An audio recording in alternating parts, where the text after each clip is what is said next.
Good morning, all of you, my dear children.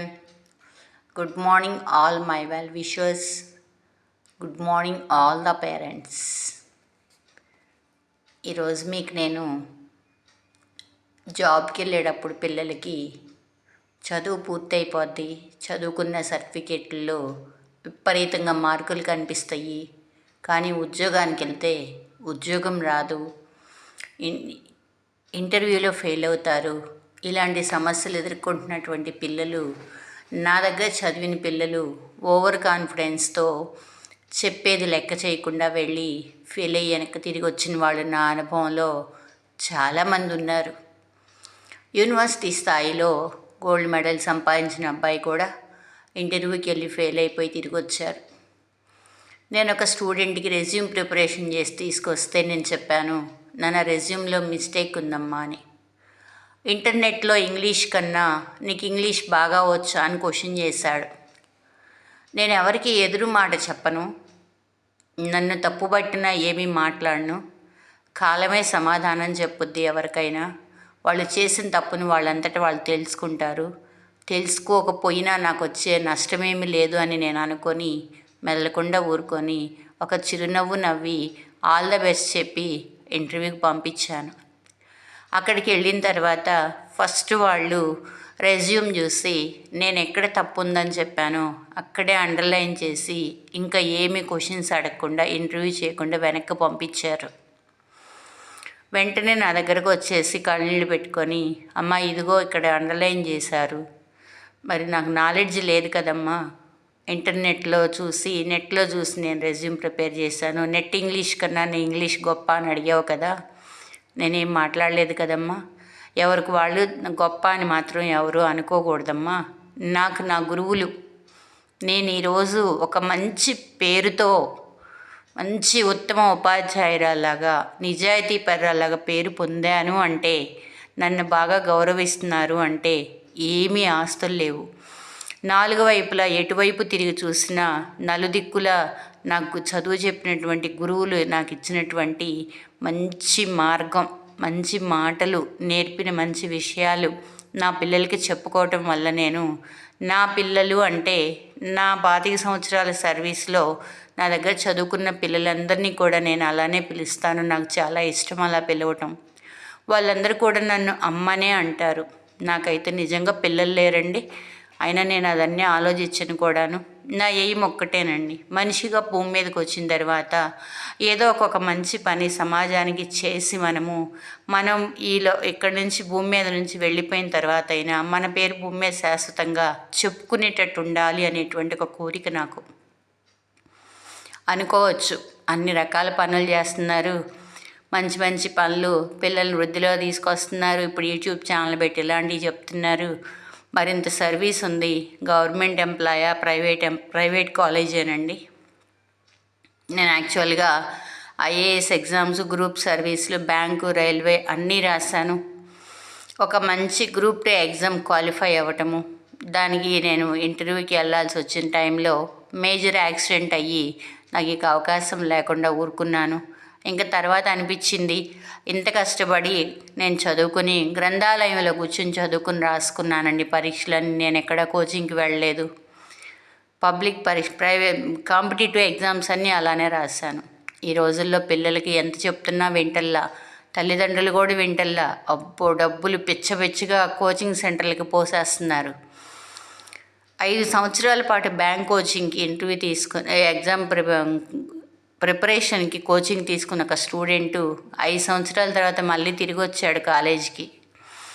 ఏంటి నాన్న కాలేజీకి వచ్చావని అడిగితే, మేడం అన్ని సబ్జెక్టులు నేను పాస్ అవుతున్నాను, నాకు అసలు ఇంగ్లీష్ అర్థం కావట్లేదు, వాళ్ళు చెప్పేది ప్రతిసారి ఇంగ్లీష్లో పోతుంది, నేనేం చేయాలని నా దగ్గరకు వచ్చాడు. నేను మీకు చెప్పే ప్రతి మాటకి కూడా ప్రూఫ్తో సహా ఉంటుందండి నా దగ్గర చూపించడానికి. 100కి 200% ఆనెస్ట్ అయితేనే ఆ మాట నా నోట్లో నుంచి బయటకు వస్తుంది. అది అందరూ తెలుసుకోండి ముందు మీరు. ఏం చేద్దాం నాన్న, నాకు ఇప్పుడు కాలేజీలో ఫుల్ వర్క్ ఉంటుంది, ఎప్పుడు తెలుసు కదా నేను ఖాళీగా ఉండను అంటే, అమ్మ క్లాసుల్లో కూర్చుంటాను నేను వచ్చి నీ దగ్గర, నువ్వు క్లాస్ చెప్పిన తర్వాత మధ్య మధ్యలో అప్పుడప్పుడు నా కోసం కొద్ది గ్యాప్ ఉంటుంది కదా నీకు, అప్పుడప్పుడు నాకు చెప్తా ఉందో కానీ అట్లా వస్తానమ్మా అని చెప్పి అడిగితే, సరేనమ్మా ఒకసారి ప్రిన్సిపల్ గారిని కరెస్పాండెంట్ గారి గారిని అడిగి పర్మిషన్ తీసుకోమ్మా అని చెప్పాను. సరే వాళ్ళని అడిగితే వాళ్ళు కూడా సరేనమ్మా అన్నారంట. మళ్ళా తనకి నేను ఇంగ్లీష్ గ్రామరు బ్యాంకుకి సంబంధించిన దానిలో ఎలా రాయాలి, ఎలా చదివి క్వశ్చన్ అర్థం చేసుకోవాలి, పేపర్ చదవటం ఒక ఎత్తు, దాన్ని అర్థం చేసుకోవటం ఒక ఎత్తు, పోటీ పరీక్షల్లో ప్రతి బిట్కి 1 నిమిషం టైం ఉంటుంది, ఆ 1 నిమిషం టైంలో ఆన్సర్ పెట్టడం ఇంకొక ఎత్తు. ఇవన్నీ తెలిసినటువంటి గురువులు ఎన్నిసార్లు చెప్తున్నానండి, మీకు అందరికీ కోపం వచ్చినా సరే నేను చెప్తున్నాను. ఈ రోజుల్లో పిల్లలందరూ తెలివి తక్కువ వాళ్ళలాగా పాడైపోవటానికి కారణము మన పిల్లల్లో ఉన్నటువంటి జ్ఞానాన్ని బయటికి తీసి దాన్ని ప్రోత్సహించి వాళ్ళని ఎంకరేజ్ చేసి చదివించేటువంటి గురువులు చెప్పేవాళ్ళు అసలు ఎవరూ లేరండి. నన్ను అడిగితే స్వార్థము అంతా అంతే.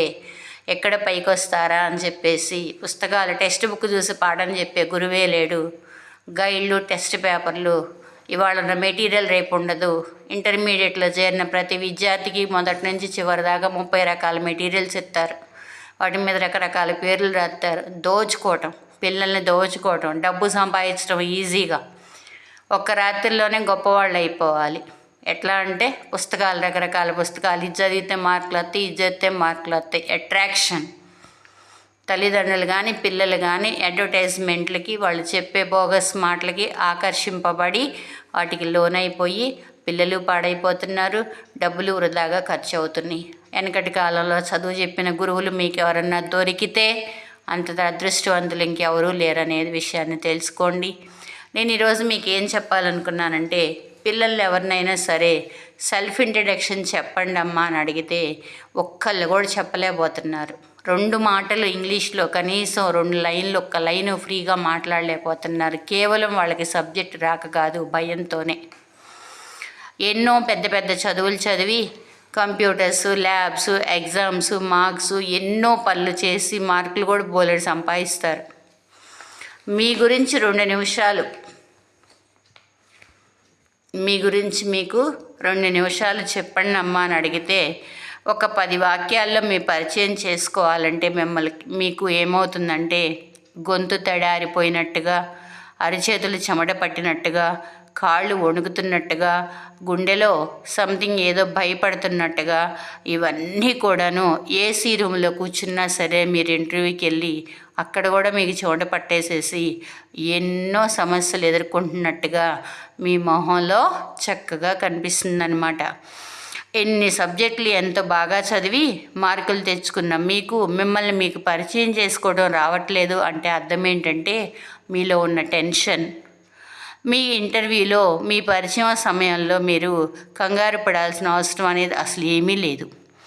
పాఠాలు నేర్పినటువంటి మీకు ఉపాధ్యాయులు మీకు అసలు ఇలాంటివి నేర్పకపోవటమే పెద్ద తప్పు. అసలు ప్రతిరోజు కూడాను ఒక 10 నిమిషాలండి, నేను పాఠం చెప్పేదే చాలా తక్కువ టైం. పిల్లల పేరు పక్కన డిగ్రీలు సంపాదించడానికి కాలేజీల్లో లక్షలు పోసి సర్టిఫికెట్లు తెచ్చుకోవడానికి అంత కష్టపడి ఆ పాఠాలు నేర్చుకోవాల్సిన అవసరం లేదు. ప్రపంచ జ్ఞానం, లోక జ్ఞానం, నీలో ఈ తెలివి ఉందమ్మా, నీకు ఇది వచ్చమ్మా, నువ్వు ఇది చదువు, ఇది చదివితే నువ్వు ఇంప్రూవ్ అవుతావని పిల్లలకి చెప్పేదాన్ని ప్రతిరోజు కూడా. నాకు ఒక గర్వంగా చెప్పుకున్న విషయం ఏంటంటే, నా పిల్లలు ఇప్పటికీ కూడా నా చుట్టూ తిరుగుతూ నాకు ఫోన్ చేస్తా, నన్ను పలకరిస్తా, నా దగ్గరికి వచ్చి వెళ్తానే ఉన్నారు. అసలు ఈ కాలంలో స్కూల్లో కానీ కాలేజీల్లో కానీ గురువుని గౌరవించేటువంటి ఒక విద్యార్థి కూడా లేడు అసలు. ఈవెన్ తల్లిదండ్రులు కూడా గురువుని గౌరవించాలి, మా గురువుల ఆశీస్సులు ఉండాలని ఒక్క తల్లిదండ్రి కూడా పిల్లలకి చెప్పట్లేదు. ఈ పిల్లలు మీకు వాళ్ళ గురించి వాళ్ళు చెప్పుకోలేకపోవడం, సెల్ఫ్ ఇంట్రడక్షన్ చేసుకోలేకపోవడానికి కారణం ప్రథమ కారకులు వాళ్ళ గురువులేనండి, వాళ్ళ గురువులే. రెండోది ఇంకోటి ఏంటంటే, పిల్లలకి మనం చెప్పేటప్పుడు అవసరమైనప్పుడు నేర్చుకుంటాంలే, ఇప్పుడు ఎందుకులే అనేటువంటి ఒక నిర్లక్ష్య ధోరణి వచ్చేసి పిల్లల్లో అలా పాడైపోతున్నారు. మీకు సెల్ఫ్ ఇంట్రడక్షన్ అనేటువంటిది 2 రకాలుగా ఉంటుంది. అదేంటంటే ఫార్మల్గా ఇంటర్వ్యూ చేసే సమయంలో, అంటే అదేంటంటే ఫార్మల్ ఇంటర్వ్యూ అంటే జాబ్కి వెళ్ళేది.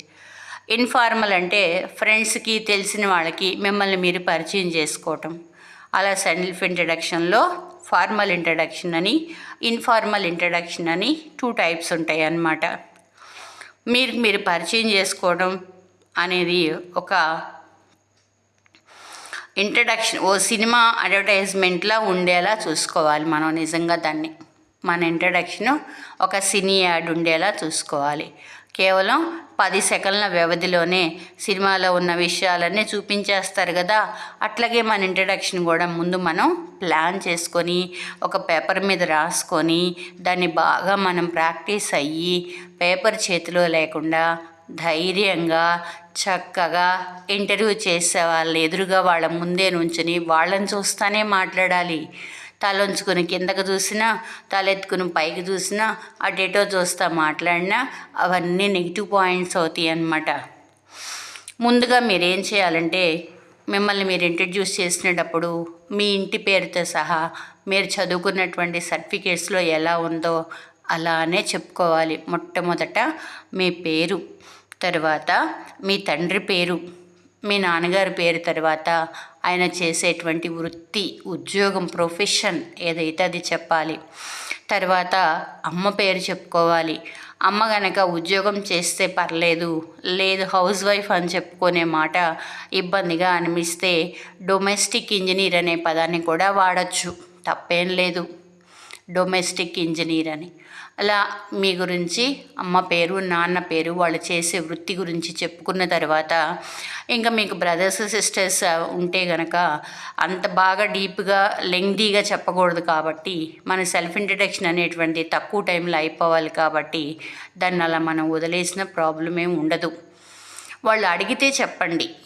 మీరు ఇంట్రడ్యూస్ చేసుకునేటప్పుడు మీ పేరు, అమ్మ పేరు, నాన్న పేరు చెప్పిన తర్వాత మీరు దాన్ని వదిలేసేసి వేరే దానికి వెళ్ళేటప్పుడు మధ్యలో వాళ్ళు మిమ్మల్ని బ్రదర్ సిస్టర్స్ లేరా అని, లేకపోతే ఇంటర్వ్యూ చేస్తా లేరా అని అట్లా అడిగితే అప్పుడు చెప్పుకోండి మీకు ఉన్నటువంటి అక్క చెల్లెళ్ళు అన్నదమ్ముల గురించి. అది ఫస్ట్ పార్ట్ అవుతుంది, మీ సెల్ఫ్ ఇంట్రడక్షన్లో ఫస్ట్ పార్ట్ అవుతుంది అన్నమాట. సెకండ్ పార్ట్ వచ్చేసి మీ క్వాలిఫికేషన్, మీ విద్యాభ్యాసాన్ని గురించి చెప్పుకోవాలి. ఇప్పుడు మీరు ప్రస్తుతం చదువుతున్నటువంటి విద్య ఏంటో దానికి మీరు వెనక్కి వెళ్ళాలి.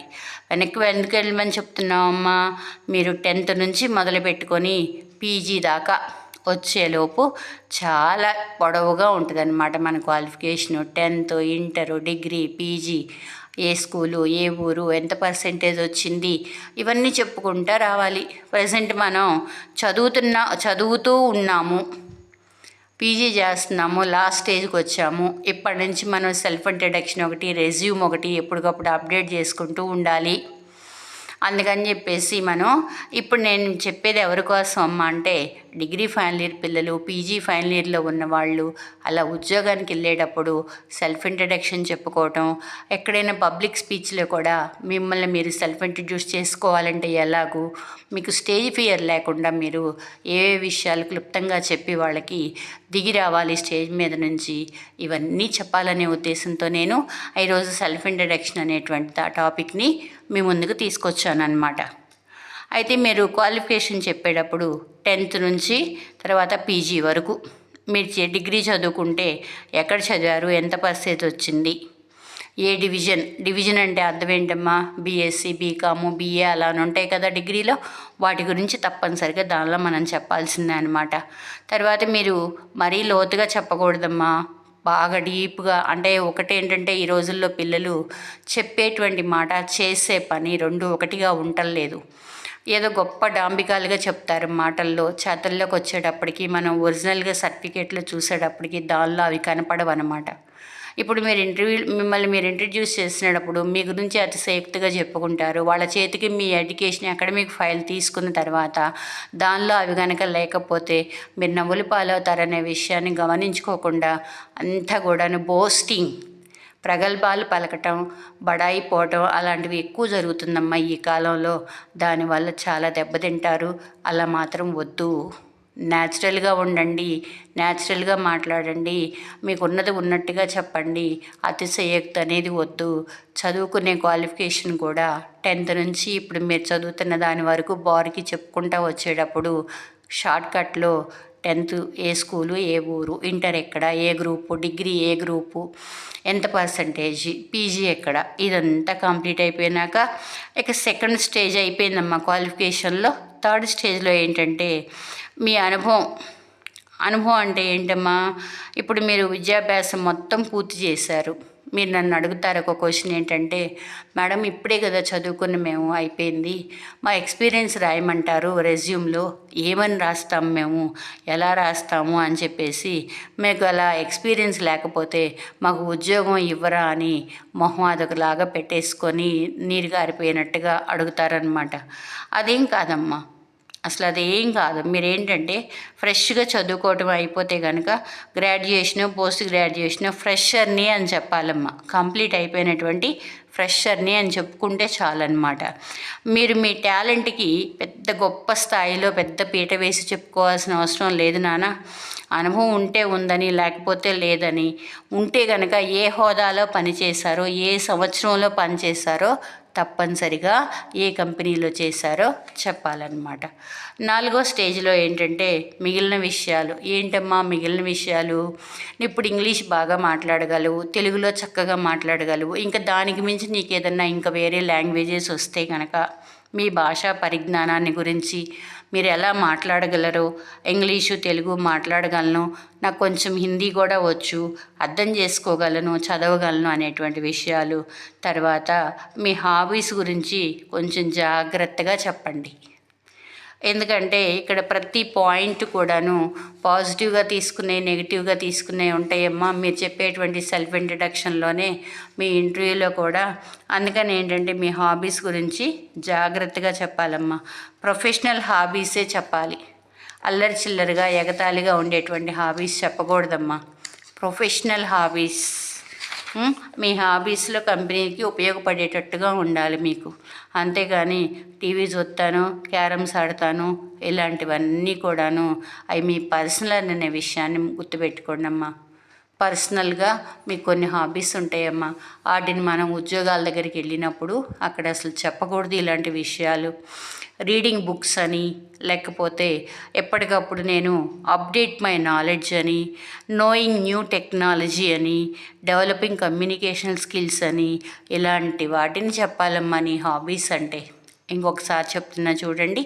Reading books, updating my knowledge, knowing the new technology, developing communication skills, ఇలాంటివి మీ హాబీస్ కింద రాయాలి మీ రెజ్యూమ్లో.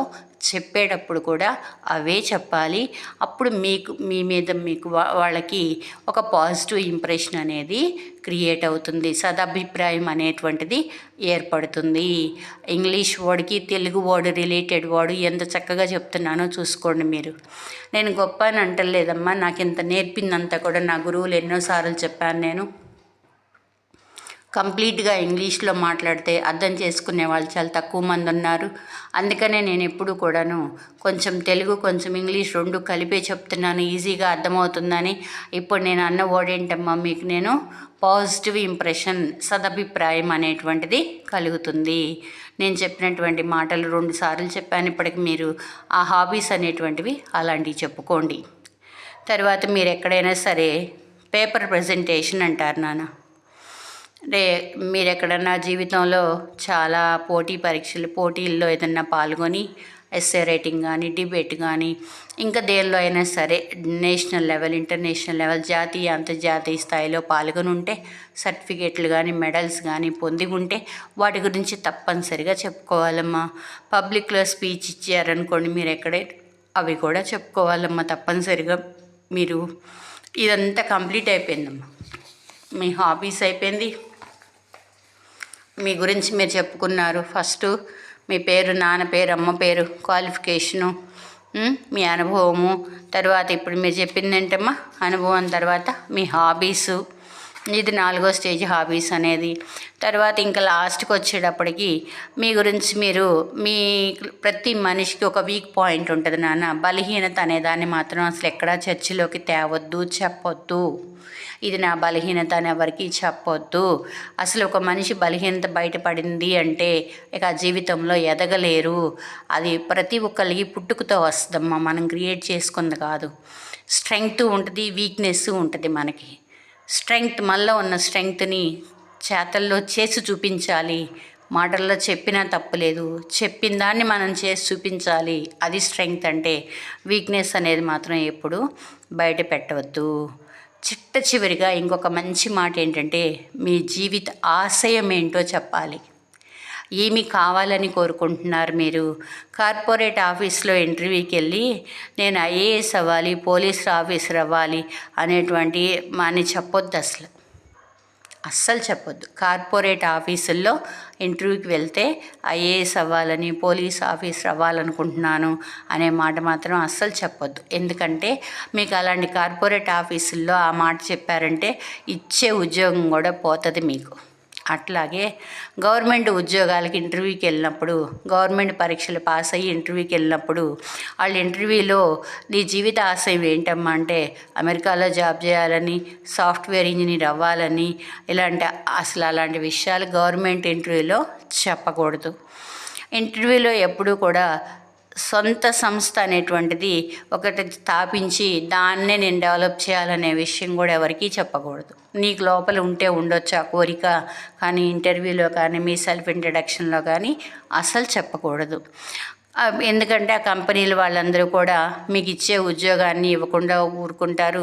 పైగా స్థాపించాలనుకుంటున్నావు కదా, నీ దగ్గర ఏదో కోట్లు ఉందని చెప్పేసి నేను ఏదో ఒక విధంగా మాటల్లో పెట్టి లొంగ తీసుకోవాలని ప్రయత్నం చేస్తారు. కాబట్టి ఎప్పుడూ సొంత సంస్థ స్థాపించాలనే కోరిక ఉందని మాత్రం చెప్పవాకండి. ముందుగా నేను చెప్పింది ఏందమ్మా, కార్పొరేట్ ఆఫీస్లో ఇంటర్వ్యూకి వెళ్ళి ఐఏఎస్, పోలీస్ ఆఫీసర్ అవ్వాలనేటువంటి కోరికని వాళ్ళ ముందు చెప్పొద్దు.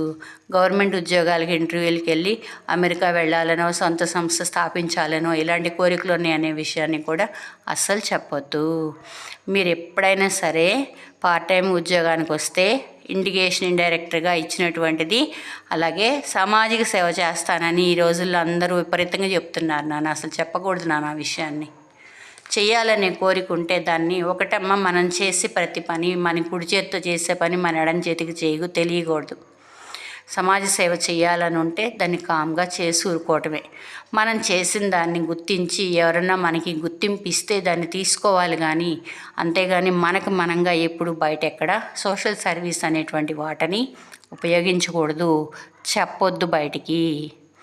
ఎప్పుడైనా సరే మీ ప్రొఫెషనల్ విషయాలకి, మీ పర్సనల్ విషయాలకి రెండిటికి తేడా ఉండాలి. రెండు ఒకలాగా ఉండకూడదు, అది గమనించండి. మొత్తం మీ ఇంటర్వ్యూ మొత్తం కంప్లీట్ అయిపోయిన తర్వాత ఇంట్రడక్షన్ మీదే మీ ఆధారపడి ఉంటుంది, అది మర్చిపోవద్దు.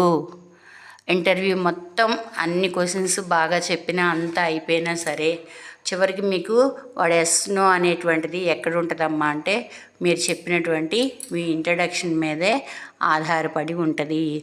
ఒక్కటే చెప్తున్నానమ్మా నేను, ప్రతిరోజు కూడాను రోజు చూస్తూ ఉండండి, వినండి, అర్థం చేసుకోండి, తెలుసుకోండి. నేను మంచి ప్లాన్గా ఉన్నానమ్మా. కొన్ని రోజులు పసిపిల్లలకి, చిన్నపిల్లలకి మరీ నాకు ఇప్పుడు నేను చూస్తున్నాను కదా, ప్రతి స్కూల్లో కూడా 1వ తరగతి 2వ తరగతికి వచ్చినా ఇంతవరకు అక్షరాలు రావట్లా పిల్లలకి. అసలు కలిపి చదవటం రావట్లా, పొడి పొడిగా అక్షరాలు చదువుతున్నారు ఇంగ్లీష్లో. చూస్తుంటే బాధ అనిపిస్తుంది. తల్లిదండ్రులకి అసలు డబ్బులు అన్ని లక్షలు పోస్తున్నారు, ఎట్లాగా ఈ పిల్లలు వృద్ధిలోకి వచ్చేది కొంచెమన్నా ఆలోచించట్లేదు. గుడ్డిగా స్కూల్లో బారేస్తారు, వాళ్ళే చూసుకుంటారంటారు. స్కూల్ అయిపోయినాక ట్యూషన్ అంటారు, వాళ్ళే చూసుకుంటారంటారు. తీరా చూసేటప్పటికి చేతులు గాళ్ళకి ఆకలి పట్టుకున్నాం అని ఎందుకు పనికిరాని వాళ్ళగా అయిపోతున్నారు పిల్లలు. ఇవన్నీ ఆలోచించుకొని మనం పిల్లలకి ఉపయోగపడేటువంటి విషయాలు చిన్నపిల్లల దగ్గర నుంచి పెద్దవాళ్ళ వరకు, ఉద్యోగాలకి ఇంటర్వ్యూలకి వెళ్ళే వాళ్ళ వరకు కూడా ఏ రోజు ఏ చెప్పాలనేటువంటి ఒక ప్లాన్ చేసుకుని అలా చెప్తున్నాను. మీకు ఏదన్నా నా విషయాలన్నీ నచ్చి మీకు పర్సనల్గా ఏదన్నా కావాలనుకుంటే నాకు కామెంట్ చేస్తే, నా నెంబర్కి కాల్ చేస్తే దాన్ని చెప్పడానికి నేను సిద్ధంగా ఉన్నాను. ఇంటి దగ్గరే ఉండి కేజీ నుంచి పీజీ వరకు all English grammar, spoken English, communication skills, ఈరోజు చెప్పినటువంటి self introduction, interview tips, group discussion, ఇలాంటివన్నీ కూడా చాలా ఈజీ మెథడ్లో చాలా ఈజీ మెథడ్లో ఎగ్జామ్కి వెళ్ళి రాసేటప్పుడు పిల్లలు ఎగ్జామ్ నుంచి తిరిగి వచ్చినాక అంటారు, అమ్మా క్లాస్లో నువ్వు చెప్పిన క్లాస్ రూమ్ సిచ్యువేషన్ మా కళ్ళల్లో కనపడుతుందమ్మా, అవి గుర్తొచ్చి మేము ఎగ్జామ్ రాసామని చెప్పిన పిల్లలు నాకు ఎంతోమంది ఉన్నారు. అలా పాఠం చెప్పాలండి పిల్లలకి. ఎప్పుడైనా క్వశ్చన్ చెప్పాము ఆన్సర్ రాస్తున్నాం అంటే బట్టి పట్టించకూడదు. నేను పాఠం చెప్పేటప్పుడు చాలా ఉదాహరణలు చెబుతా. ఎందుకు చెప్తానమ్మా అంటే వాళ్ళ మైండ్లో ఆ లెసన్లో ఉన్నటువంటి సారాంశం అంతా గుర్తుండిపోద్ది మైండ్లో. ఆ ఉదాహరణల రూపంలో చెప్తే వాడు సొంతగా రాసుకోగలుగుతాడు. అంతేగాని బట్టి పట్టించి రాపించకూడదు. నేను చేసేటువంటి ఈ ప్రయత్నానికి మీరందరూ కూడా సహకరించి నన్ను కూడా మంచి స్థాయికి రావాలని దీవిస్తారని, ఛానల్ రోజు చూసి లైక్ చేసి షేర్ చేసి అందరికీ సబ్స్క్రైబ్ చేసుకుంటారని, నేను ఇచ్చినటువంటి ఈ మా అమూల్యమైనటువంటి విషయాలన్నీ తల్లిదండ్రులు పిల్లలు అందరూ కూడాను తెలుసుకొని అంతా కూడా విద్యార్థి దశలో ఉద్యోగాలకి రెడీగా ఉన్నటువంటి పిల్లలు ఉపయోగించుకుంటారని ఆశతో అందరికీ సెలవండి.